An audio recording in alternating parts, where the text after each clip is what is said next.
Berjumpa kembali dengan saya Dr. Adi. Pada video kali ini saya akan menjelaskan cara mengatasi atau mencegah asam lambung.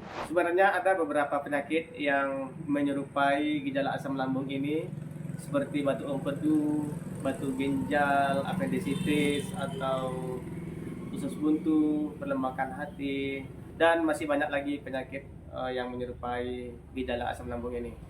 Pada pertemuan video kali ini saya fokus menjelaskan cara mengatasi asam lambung ini.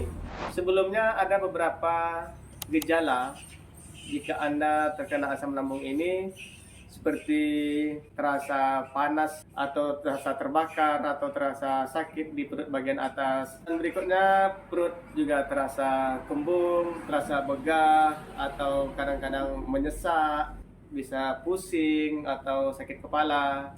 Itu petanda-petanda yang diakibatkan asam lambung.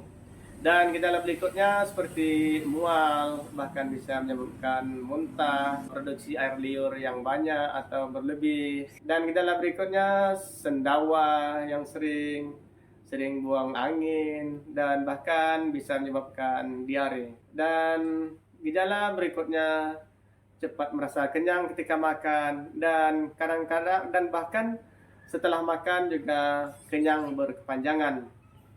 Dan bahkan kadang-kadang bisa menyebabkan sering batuk-batuk dan sakit tenggorokan karena meningkatnya asam lambung sehingga naik ke atas. Ada beberapa penyebab terjadinya asam lambung ini. Sebelumnya silahkan tonton video saya sampai habis, subscribe, like, agar Anda tidak ketinggalan informasi seputar edukasi kesehatan yang akan saya sampaikan di video-video saya berikutnya.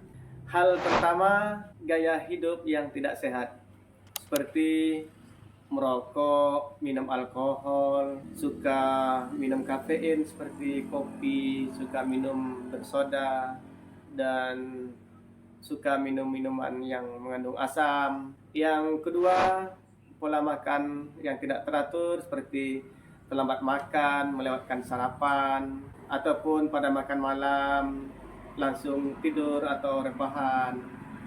Karena dianjurkan setelah makan 2-3 jam baru boleh rebahan atau tidur. Dan berikutnya, kelebihan berat badan juga bisa mengakibatkan terjadinya peningkatan asam lambung ini. Karena kelebihan lemak sehingga terjadi tekanan di perut sehingga terjadi gas atau meningkatnya asam lambung. Yang keempat, stres yang berlebihan juga meningkatkan asam lambung. Yang kelima, makanan pedas, asam-asam yang berlemak, juga makanan yang mengandung gas juga meningkatkan asam lambung. Dan terusan dari asam lambung ini juga bisa mengakibatkan gigi kuning dan gigi rusak, bisa mengakibatkan perlukaan di dinding lambung sehingga menyebabkan infeksi oleh bakteri. Ada beberapa cara mencegah atau supaya tidak terjadi asam lambung ini.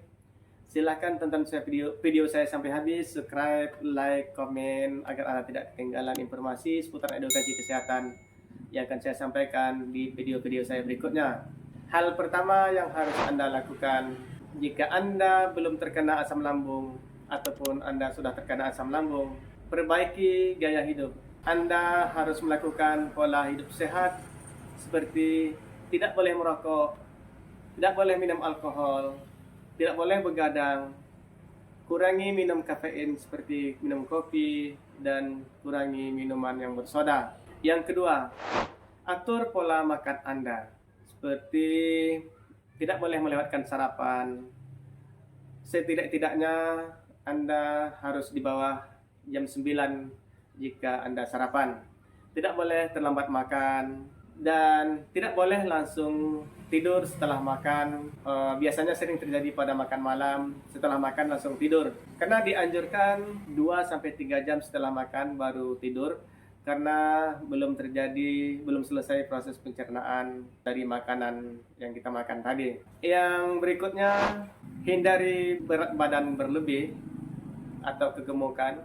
Jika Anda mempunyai berat badan yang berlebih atau kegemukan, lakukan olahraga sesering mungkin secara teratur untuk menurunkan berat badan Anda, dan kurangi makan makanan yang mengandung karbohidrat karena bisa meningkatkan berat badan Anda. dan kurangi makan makanan seperti mengemil pada malam hari atau sepanjang hari. Dan berikutnya, untuk mencegah tidak terjadi asam lambung ini, seperti Anda tidak boleh stres yang berlebihan. Jika Anda stres, Anda harus pandai mengelolanya supaya stresnya tidak boleh berlebihan, karena diketahui stres ini bisa meningkatkan asam lambung. Yang berikutnya, hindari makan makanan pedas, makanan asam, makan makanan yang berlemak, dan makanan mengandung gas. Dan yang terakhir, tidak kalah penting, jika Anda sudah ada mengalami gejala MAH ini, Anda boleh memakan obat MAH yang banyak dijual bebas. Dan jika masih juga MAH-nya terasa atau MAH-nya tidak sembuh setelah makan obat, silakan ke dokter atau ke rumah sakit untuk diperiksa lebih lanjut. Karena diketahui penyakit yang menyerupai penyakit MAH ini ada beberapa yang saya utarakan di atas tadi. Karena pemeriksaan lebih lanjut seperti USG atau yang lain-lain bisa untuk mengetahui penyakit-penyakit yang menyerupai penyakit MAH yang dialami. Semoga video saya ini bermanfaat. Assalamualaikum warahmatullahi wabarakatuh.